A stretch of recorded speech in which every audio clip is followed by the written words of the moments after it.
Vous aussi vous rêvez de découvrir le monde mais vous êtes coincé dans votre chambre comme du bétail? N'attendez plus et rejoignez le bataillon NordVPN. Ne répétez pas les erreurs du passé et rattrapez votre retard avec le reste du monde en utilisant le meilleur des VPN qui vous permettra de surfer sur le web sans aucune barrière. Parce que vous n'êtes pas la proie mais le chasseur, c'est à votre tour de faire tomber les murs d'internet pour profiter des dernières nouveautés en matière de jeux vidéo, streaming, téléchargement, e-commerce et aéronautique. Le tout sans vous faire choper par les brigades spéciales. Plus besoin du chemin, disponible sur Apple, Android, PC ou encore Mac, des millions d'Eldiens utilisent déjà NordVPN et volent désormais de leurs propres ailes. Une offre également disponible aux jeunes guerriers marres qui souhaitent protéger leur anonymat. Ne faites pas les mêmes erreurs qu'Annie Leonhardt et protégez votre adresse IP pour que personne puisse deviner que le traître c'est vous. Parce que rien ne peut surpasser la curiosité de l'homme, partez explorer le monde en vous connectant dans n'importe quel pays sans bouger de chez vous. Oubliez le grand terrassement, vous êtes à un clic de la liberté. Alors rendez-vous en description pour offrir votre cœur grâce au code Sasageyo pour bénéficier de 73% de réduction sur 2 ans plus 4 mois offerts. NordVPN, ne cessez jamais d'aller de l'avant. Bonjour à tous et bienvenue dans cette étude portée sur le devoir de mémoire chez Hajime Isayama et donc plus particulièrement dans l'attaque des Titans. Ce sujet a été rédigé à l'occasion de notre conférence à la mairie de Paris et à défaut d'avoir de replay, nous vous proposons une version sous format vidéo. Plongeons donc ensemble dans l'éthique d'un mangaka sensible à un meilleur lendemain. Si cette étude vous plaît, n'hésitez pas à vous abonner à la chaîne et à liker cette vidéo pour nous encourager. Vous êtes prêts? Découvrons ensemble à qui appartiennent ces souvenirs.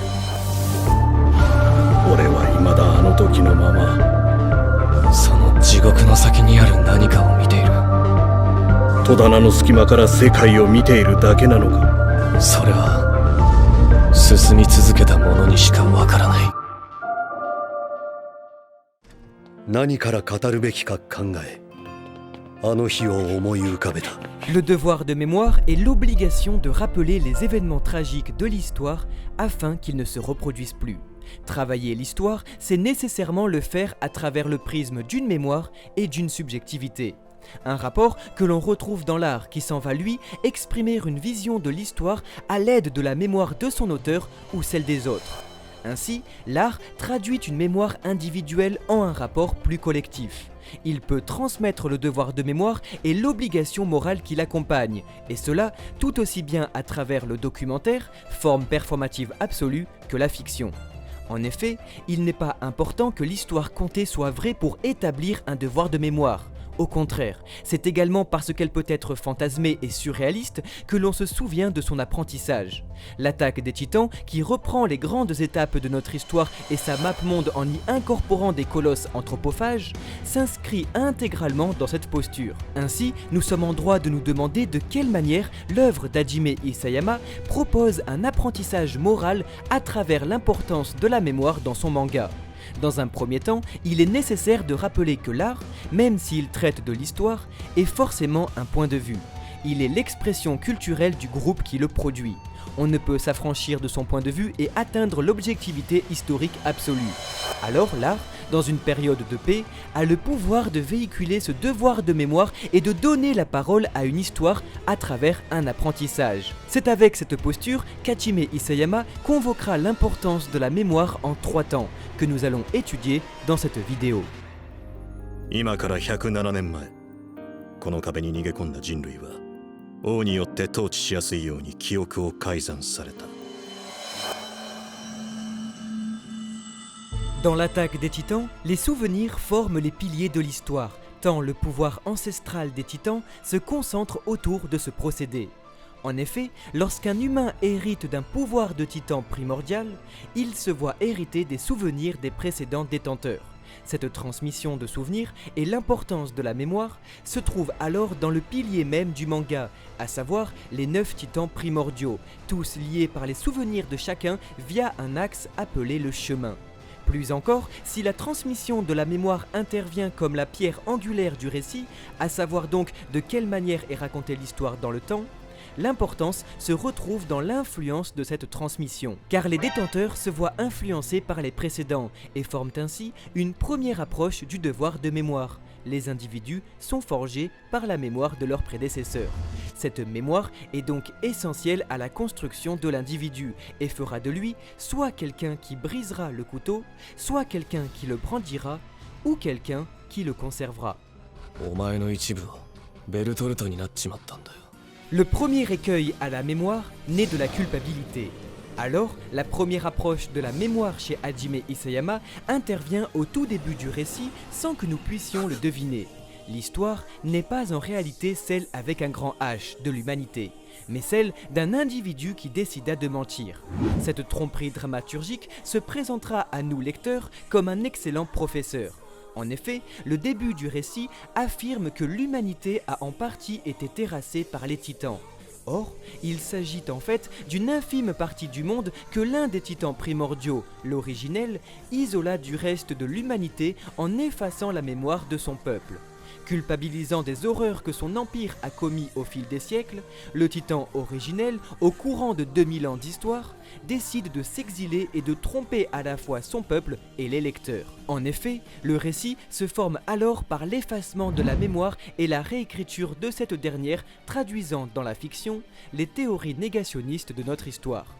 今から100年以上前、人類にある天敵が現れた。 Pour des milliers d'hommes et de femmes, tout comme pour des milliers de lecteurs, leur histoire commence il y a 107 ans. Cette décision représente la première instance liée au travail de mémoire dans l'œuvre d'Isayama, tant elle intervient dès la première page sans que nous puissions nous en douter. Ces procédés narratifs constituent un excellent apprentissage pour le lecteur qui, après seulement 90 chapitres, comprendra qu'il a été trompé. Le manga est ainsi habité d'une volonté didactique et engagée de la remise en question de l'histoire à l'aide de contre-histoires qui multiplient les points de vue. Enfin, le titan originel nous offre un parfait exemple à ne pas reproduire, à savoir détruire la mémoire et en écrire une autre par-dessus. Car si cela empêche dans un premier temps tout apprentissage des erreurs passées et de la véritable histoire, celle-ci finira de toute manière par ressurgir tôt ou tard.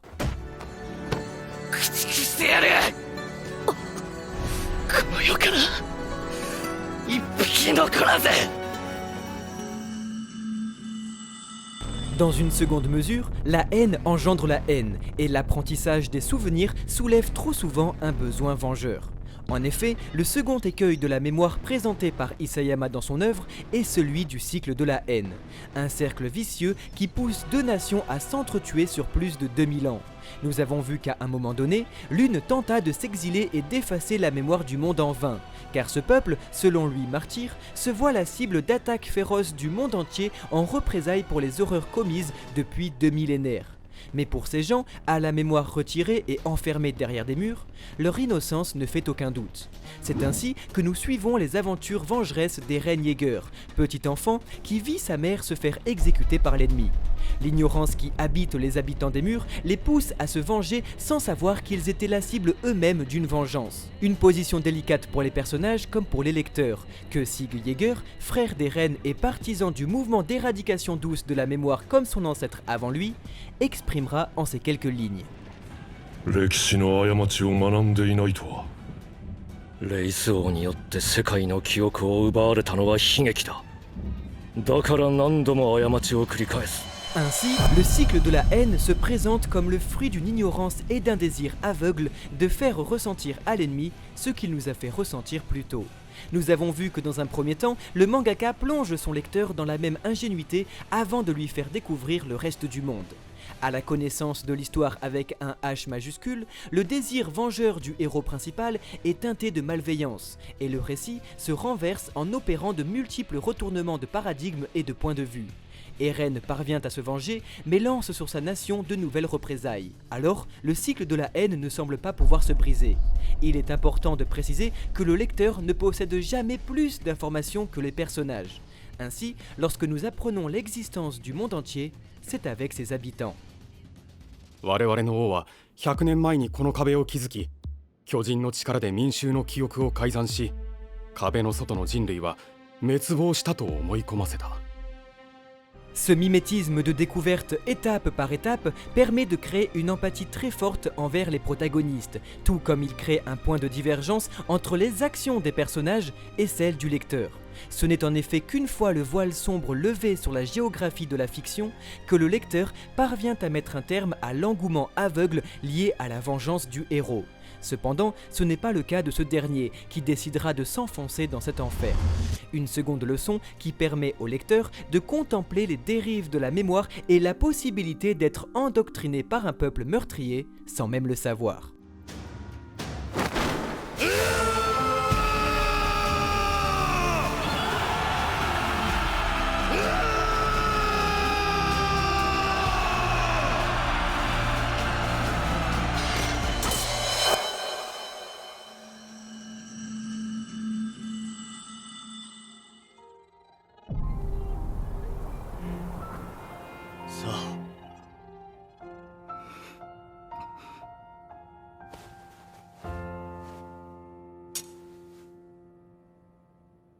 サシャは狩人やった。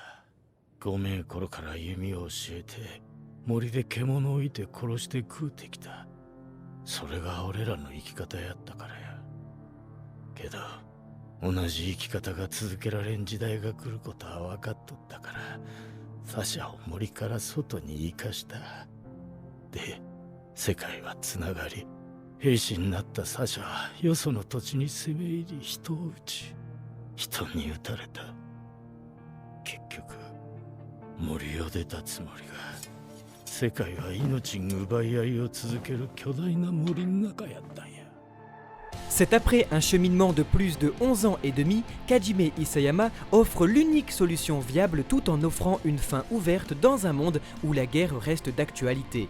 Si le mangaka clôt son récit sous le signe d'un monde en conflit, c'est avant tout pour ancrer une ultime fois son univers dans notre réalité, où il incombe à la jeunesse de mettre en pratique l'apprentissage de la mémoire.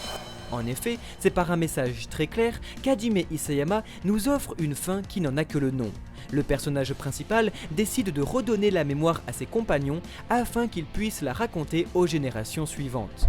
Une volonté d'aller de l'avant qui s'oppose donc à l'idée de supprimer la mémoire qui, nous l'avons vu, risque de perpétuer les erreurs d'autrefois. エルディア人が生まれてこなければ、この町の住民もこれから俺たちの計画に巻き込まれて死ぬことはなかった。この世に生まれないこと、これ以上の救済はない。俺はやる。俺の手で巨人が支配した2000年の歴史にケリをつける。 Alors, dans Shingeki no Kyojin, la mémoire se conservera en deux temps. Tout d'abord, il incombe aux adultes d'abaisser le couteau lorsqu'ils sont en position de force. Cela constitue dans tout le manga l'acte le plus difficile à réaliser. Pour briser le cycle de la haine, il ne s'agit non pas seulement de promettre de ne pas réitérer l'acte destructeur après s'être vengé, mais bel et bien de ne pas se venger lorsqu'on en a l'occasion. Ensuite, cette posture doit être exécutée face à la génération suivante afin qu'elle puisse en témoigner et y prendre exemple. C'est à travers la dissonance cognitive de Gabi Brown, véritable enfant manipulé par une éducation fasciste, qu'Hajime Isayama illustrera le devoir de mémoire. Témoin d'un adulte qui dispose pourtant du couteau et décide de délicatement le confier à sa femme, Gabi comprend qu'il est possible en réalité d'être en position de force sans l'exprimer violemment. あんたたちの大切な仲間を殺したのは私。監視を石でめった打ちにしたのも私。悪くは違うから殺すのは私だけでいいでしょう。殺さないよ。私を殺したくて仕方ないんでしょう。殺したくないよ。殺す殺すって君はそればっかりだね。誰かとそっくりだ。 Alors, le devoir de mémoire est effectué, et c'est cette première instance qui sera à l'origine d'une série en chaîne d'exemples formant un cercle vertueux où la mémoire permet de sauver des vies.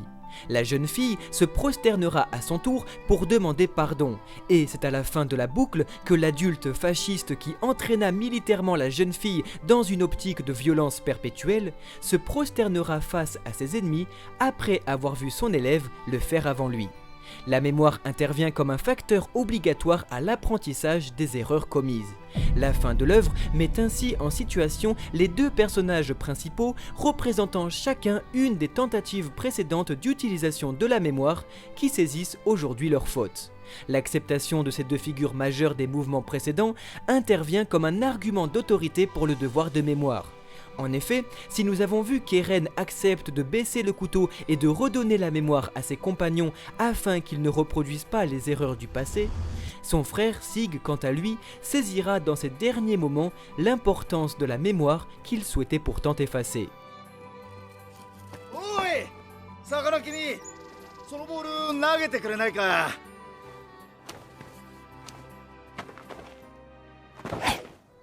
おおまだ小さいのにやるじゃないか。え？ほら。ナイスキャッチ。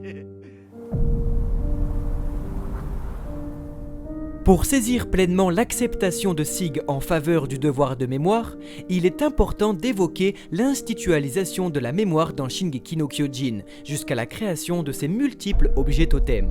Dans le manga d'Hajime Isayama, on ne retrouve pas d'institutionnalisation de la mémoire à l'aide de bâtiments et monuments aux morts, mais bel et bien à travers le paysage, et cela à diverses échelles. Tout d'abord, nous sommes en droit de nous demander de quelle façon le paysage transmet-il une mémoire dans l'art contemporain. Pour y répondre, l'attaque des Titans convoque de nombreuses représentations de l'oppression à travers l'histoire, qu'il s'agisse par exemple du génocide rwandais ou de l'Holocauste durant la Seconde Guerre mondiale. La volonté d'inscrire la diégèse, à savoir l'univers fictionnel dans une map monde retournée, traduit un mimétisme historique qui aurait mal tourné. Ainsi, les événements du manga et sa géographie évoquent le massacre rwandais et du peuple Tutsi. Dans une guerre intestine, les Tutsis, qui opprimèrent le peuple Hutu pendant 2 longues années, se virent être victimes d'un génocide vengeur à l'origine de la suppression de 70% de leur population. Ces événements se produisirent en Afrique centrale, là où se déroulent les événements du manga. Enfin, les camps d'internement Mar ne sont pas sans rappeler les camps de concentration et d'extermination durant la Seconde Guerre mondiale, où les brassards deviennent le signe d'appartenance à un peuple martyr. Des lieux dits de renommée qui, selon Muriel Aldic, portent en eux non pas seulement la beauté qui les accompagne, mais également la mémoire d'événements qui s'y sont déroulés. Et c'est, nous pouvons en être sûrs, uniquement cette mémoire qui rend ces lieux célèbres. Hajime Isayama propose la visite de l'histoire à travers ces lieux de renommée, qui ont comme objectif de s'y recueillir pour conserver une mémoire. Car tout comme il est possible de visiter le camp de Darao dans notre monde, il est possible d'observer celui de Levelio dans l'attaque des Titans. Cependant, Shingeki no Kyojin est une œuvre très peu performative, à savoir qu'elle ne va pas effectuer l'acte qu'elle-même énonce, et que donc elle ne fait pas ce qu'elle dit. Cette volonté de l'auteur fera naître de vives critiques le faisant passer pour un adepte des horreurs de notre histoire. Un message donc qui, faute de performativité, se voit trop souvent travesti tandis qu'il constitue pourtant la ligne directive principale du manga. À une échelle plus réduite, la mémoire individuelle dans l'art peut être utilisée pour parler d'une réalité générale et c'est toute l'importance de la figure du vétéran que l'on retrouve dans l'attaque des Titans et que nous étudierons en conclusion tant c'est avec elle qu'Hajime Isayama conclut son œuvre. Enfin, à une échelle encore plus petite, comme théorisé par Jean Assmann, l'objet totem, la Madeleine de Proust finalement, permet à travers l'utilisation figurale d'un objet, l'évocation plus générale d'une histoire, faisant de lui la métonymie d'une mémoire. Ainsi, certains gestes, toutefois performatifs, se retrouvent dans l'œuvre comme le tatouage de Mikasa Ackerman, qui porte en lui l'histoire de son peuple et la mémoire qu'il véhicule.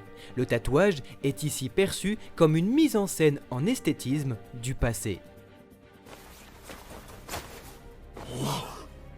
この印は死んだ母の一族から受け継いできたものです。私も自分の子に託すように言われました。なんとけなげなことでしょう。 On notera également l'utilisation de la barrière de la langue et plus particulièrement même d'accent qui constitue, selon Bazin, les mœurs d'une mémoire locale. 君たちか、家出したんは。どうしたかつかい？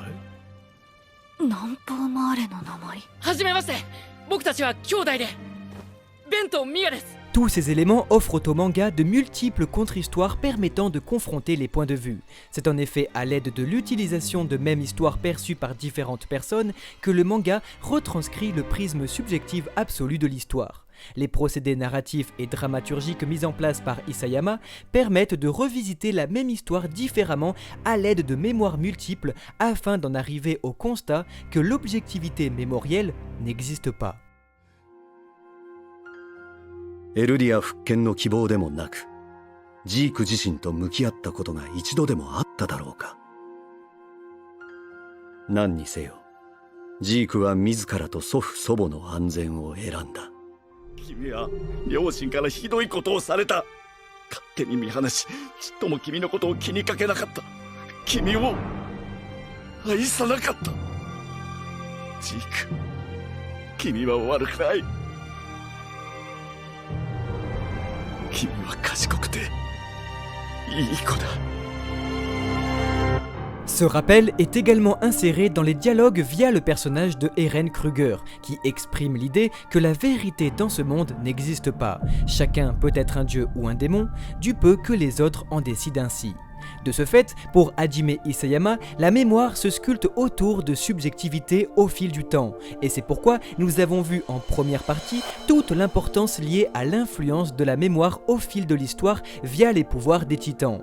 Alors, et pour revenir à l'objet totem, Isayama matérialise à la fin de son récit des totems rappelant à chacun un souvenir d'enfance, permettant à Sig Yeager de comprendre l'importance de la mémoire, le plaisir de jouer à la balle ou de faire la course avec ses amis. Une mémoire individuelle qui devient collective car jusqu'à preuve du contraire, nous avons tous été des enfants. Alors, face à cette joie et nostalgie que procure un souvenir, Sig ne peut plus prétendre vouloir les supprimer.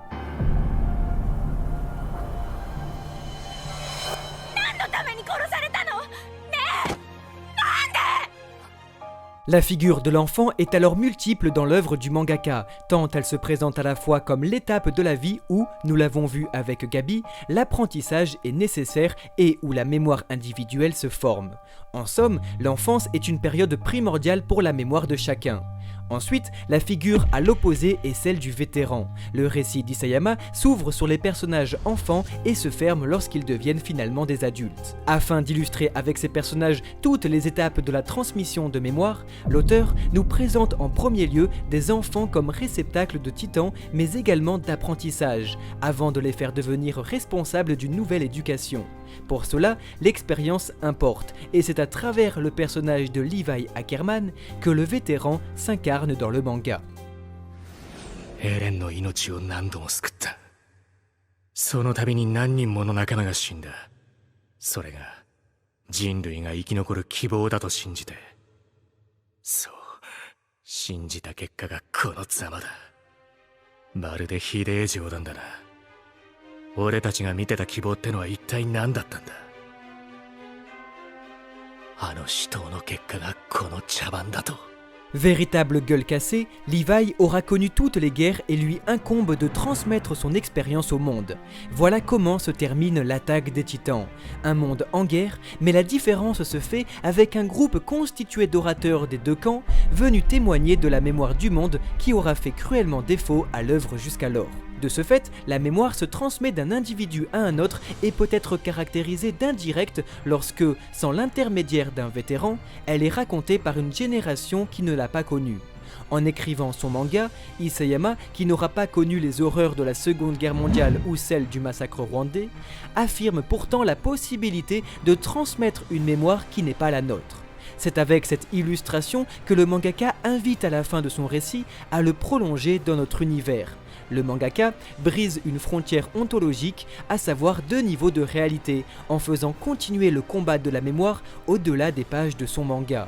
Comme enfant devenu adulte, l'auteur transmet son apprentissage à ses personnages d'abord, à ses lecteurs ensuite, car le combat n'est jamais terminé. Les soldats du bataillon d'exploration sont dans le manga les fantômes qui poussent les vivants à se battre pour conserver leur mémoire. Dans notre réalité, les vivants témoignent du passé pour ne pas reproduire les mêmes erreurs. L'importance de la mémoire est ainsi exprimée une nouvelle fois dans les dialogues lorsque, envoyé à la mort, le major Erwin Smith explique à ses hommes que l'homme ne peut échapper à son destin, mais que pourtant, sa vie n'est pas vaine. どんなに夢や希望を持っていても岩で体を砕かれても同じだ。人はいずれ死ぬ。ならば人生には意味がないのか。そもそも生まれてきたことに意味はなかったのか。死んだ仲間もそうなのか。あの兵士たちも無意味だったのか。 Comment expliquer que si il ne peut finir que par mourir, ses actions puissent-elles avoir du sens? L'homme, selon Erwin Smith, vit pour partager le flambeau de la mémoire jusqu'à la fin des temps. Alors, il incombe au personnage de transmettre le flambeau de ces malheureux tombés au combat face au titan bestial, tout comme il est du devoir des lecteurs de perpétuer la mémoire de ces hommes et femmes victimes de la haine au XXe siècle. C'est avec cette posture qu'Isayama décidera de partager le dernier chapitre de son histoire. En effet, la communication axée autour de sa sortie s'est faite sur la continuité du combat entre fiction et réalité. La couverture finale proposait le jeune héros principal, toujours sous la figure de l'enfance, qui, en pointant du doigt le lecteur, exprimait en une phrase « Toi et moi, nous faisons partie du même monde ». Tout comme la déclaration éditoriale à l'occasion du chapitre final se concluait par « Notre combat ne fait que commencer ». De ce fait, la volonté du maître mangaka est d'inscrire cet apprentissage comme héritage de 11 ans et demi de travail, un héritage actif et engagé. Comme dit en introduction, il est du rôle du divertissement, même surréaliste, de laisser comme ultime message celui de continuer à véhiculer ses valeurs. En cela, l'œuvre d'Hajime Isayama constitue plus qu'un devoir de mémoire, mais une histoire qui invite à en parler. L'œuvre ne s'est en effet pas seulement contentée d'appliquer l'importance de la mémoire et ses dérives que nous avons étudiées, mais véhicule un aspect pédagogique très fort qui invite à prolonger l'histoire dans notre quotidien.